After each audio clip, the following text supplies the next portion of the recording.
Perkenalkan, nama saya Rahmadina Saputri. Saya dari kelas 11 Busana 2. Hari ini saya akan memenuhi tugas pendidikan agama Islam dengan tugas yaitu dakwah. Assalamualaikum warahmatullahi wabarakatuh. Alhamdulillahirabbil alamin.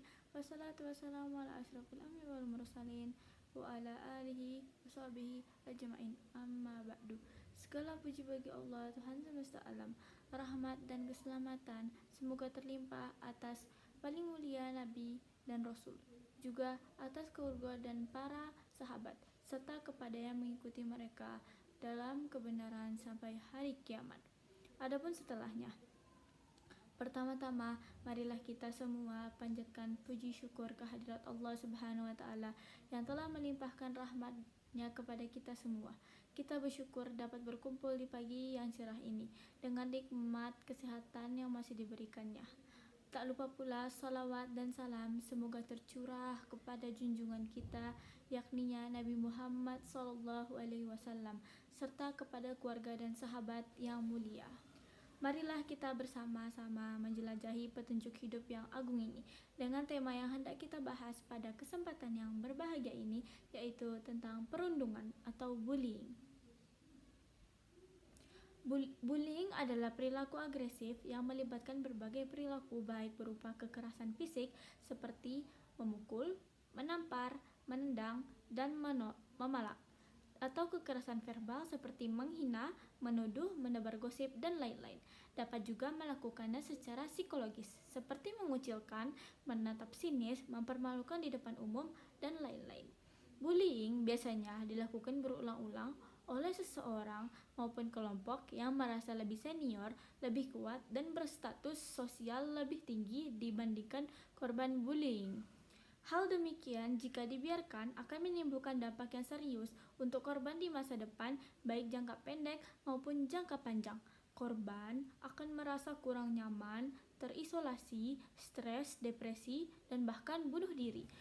Hal demikian jika dibiarkan akan menimbulkan dampak yang serius untuk korban di masa depan, baik jangka pendek maupun jangka panjang. Korban akan merasa kurang nyaman, terisolasi, stres, depresi, dan bahkan bunuh diri. Ma'syiral muslimin rahimakumullah, dalam Al-Quran terdapat 3 kategori yang berkaitan dengan bullying, yaitu sakhara, talmis, dan istihza'. Masing-masing mempunyai definisi yang tidak selalu sama. Pertama, sakhara. Sakhara dibedakan menjadi 2, yaitu menggunakan tasydid yang bermakna menundukkan, memanfaatkan, dan menggunakan. Yang kedua, tidak menggunakan tasydid yang memiliki makna mengejek, mencemooh, dan mencibir. Kata ini terulang sebanyak 42 kali dalam Al-Quran dalam berbagai macamnya. Kedua, talmis berasal dari kata lamiza yalmizu yang artinya mencela keburukan pada diri seseorang, baik berupa isyarat mata, wajah, atau semisalnya secara diam-diam. Kata ini diketahui disebutkan sebanyak 4 kali dalam Al-Quran. Ketiga adalah istihza yang berasal dari istihza yastizu yang memiliki makna ejekan berupa senda gurau atau mencemooh secara diam-diam. Kata ini diketahui terulang sebanyak 23 kali dalam berbagai bentuk. Islam adalah agama rahmah, agama cinta dan penuh kasih sayang.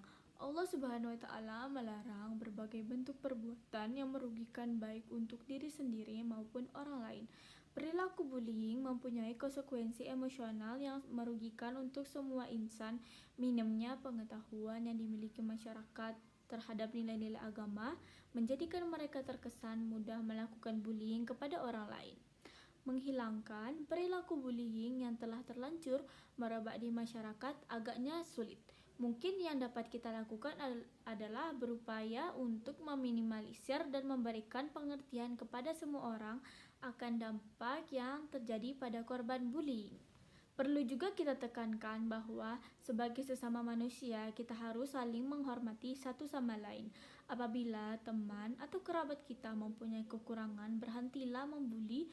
Bukankah kita diciptakan dengan kelebihan dan kekurangan masing-masing agar saling melengkapi? Oleh karena itu, berhentilah membuli, baik bullying dalam bentuk verbal, kekerasan fisik, maupun berdampak secara mental atau psikologis.